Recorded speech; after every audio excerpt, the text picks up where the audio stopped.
Marwar bulletin देखने वाले सभी दर्शकों को चंद्रमोहन कल्ला का नमस्कार। राम राम ने खम्मा गणिसा।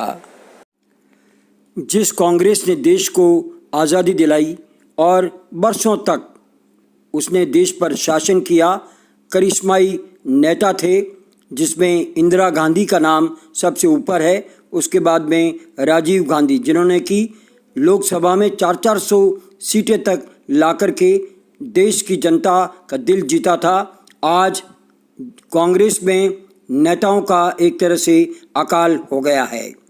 यही कारण है कि देश में नरेंद्र मोदी की लहर चल निकली है। अगर हम बात करें कांग्रेस की राष्ट्रीय नेतृत्व की, तो उसे ताकतवर होना अब जरूरी हो गया है।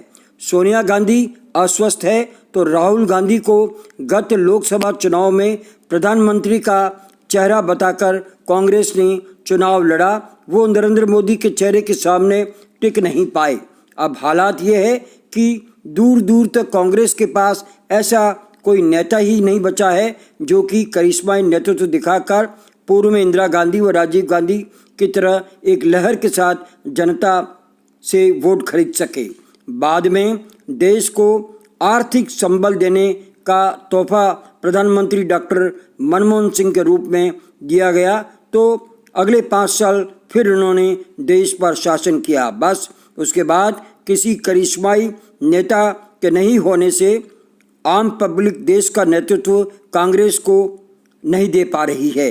कांग्रेस की एक ये भी विडंबना है कि वे राहुल गांधी के इर्द गिर्द ही प्रधानमंत्री का चेहरा देख रहे हैं।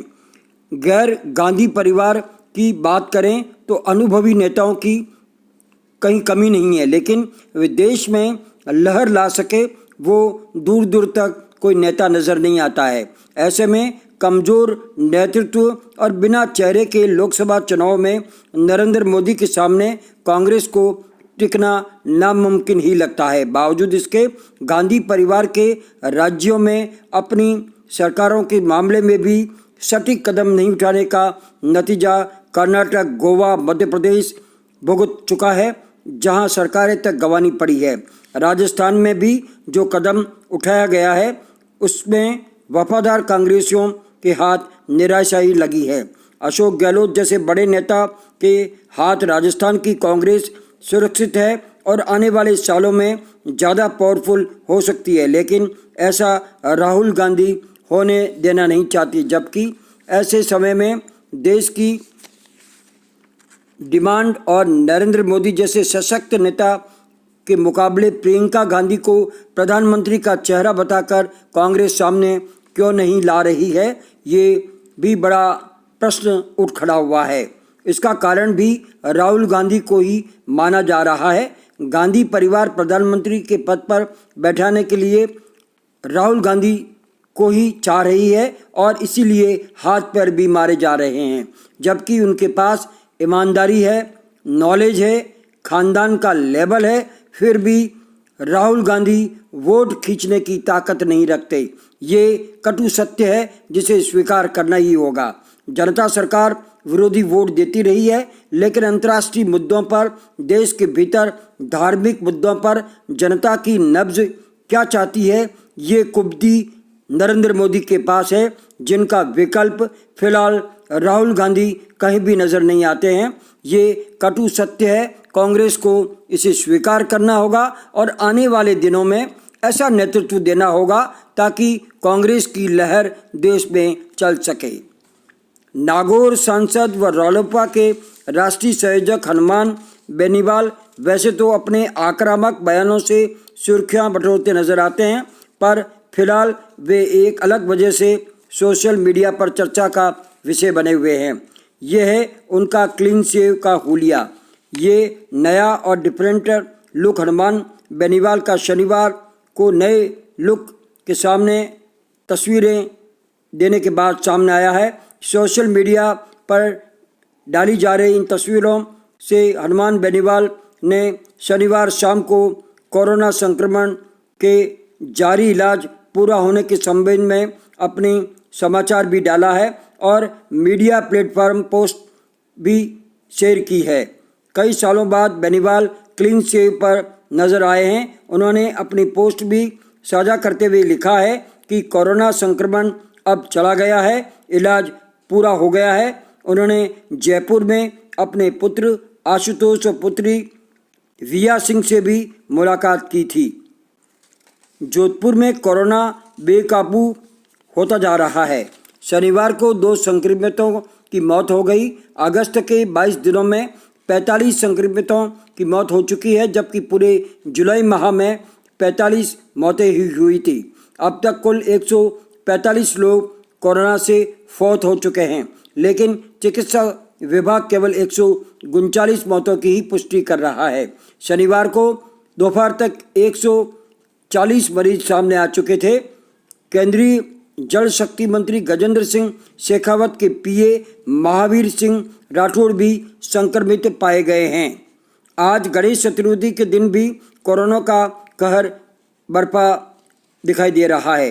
रातानाडा भाकरी गजानंद मंदिर में भी सन्नाटा रहा। हर घर में ही इस बार गणेश प्रतिमाएं स्थापित की गई। सुबह शुभ मुहूर्त में लोगों ने विधिवत रूप से इको फ्रेंडली मिट्टी की प्रतिमाएं स्थापित की है। अपने अपने घरों में ही ये पूजा अर्चना कर रहे हैं। जिला प्रशासन की हिदायत है कि आप मोहल्लों में चबूतरों पर भी गणेश प्रतिमाएं नहीं लगाएं। बताया जाता है कि डांगियाबास पुलिस के 24 पुलिसकर्मी भी कोरोना से संक्रमित मिलने के बाद में प्रशासन सतर्क हो गया है। भारतीय किसान संघ के नेतृत्व में विभिन्न मांगों को लेकर किसान आंदोलन जारी है। जोधपुर डिस्कॉम मुख्यालय के बाहर 25 अगस्त को किसान महापड़ाव करने जा रहे हैं। किसानों का कहना है कि 17 दिन से हम धरना प्रदर्शन कर रहे हैं, सरकार हमारी सुन नहीं रही है, तो अब आर पार की लड़ाई तो होनी ही है। मुख्यमंत्री अशोक गहलोत ने कहा है कि हर व्यक्ति का सपना होता है कि उसका अपना मकान हो। राज्य सरकार लोगों का ये सपना सरकार पूरा करने के लिए प्रतिबद्ध है। उन्होंने कहा कि राजस्थान आवासन मंडल गुणवत्ता, समयबद्धता और विस्तार पर फोकस करते हुए इस दिशा में अच्छा काम करने जा रही है। गहलोत शनिवार को मुख्यमंत्री निवास पर वीसी के माध्यम से आवासन मंडल की कई परियोजनाओं का उद्घाटन कर रहे थे। पंजाब से लगती पाकिस्तान सीमा पर सुरक्षा बलों ने 5 घुसपैठियों को मार गिराया है। तरन तारण खेमकरण में सीमा सुरक्षा बल ने इस बड़ी कार्रवाई को अंजाम दिया है। ये कार्रवाई शनिवार तड़के की गई बताते हैं। बीएसएफ की 103 बटालियन के जवानों ने भारत पाकिस्तान सीमा के करीब डल सीमा चौकी पर संदिग्ध गतिविधियां देखी और जिसके बाद उन्होंने गोलियां दागी और घुसपैठियों को मार गिराया है। अब खेल समाचार। जोधपुर के रवि बिश्नोई आईपीएल खेलने के लिए दुबई पहुंच गए हैं। वे वहां 7 दिन तक होम क्वारंटाइन में रहेंगे और फिर किंग्स 11 पंजाब से जुड़ जाएंगे, जिन्होंने कि उसे 2 करोड़ में खरीदा है। रवि ने लॉकडाउन के दौरान घर की छत पर अभ्यास किया, तो अनलॉकडाउन में रवि अपने क्रिकेट एकेडमी स्पार्टन एकेडमी के मैदान पर जाकर के पसीना बहाते रहे हैं। उनसे उम्मीद की जा रही है कि वे वर्ल्ड कप अंडर 19 की तरह आईपीएल में भी अपना पूरा परफॉर्म करेंगे और जोधपुर का नाम रोशन करेंगे। उनको कई खिलाड़ियों ने विदाई दी, तो विदाई के समय उनकी मां ने उनकी आरती उतार मंगल तिलक भी लगाया है।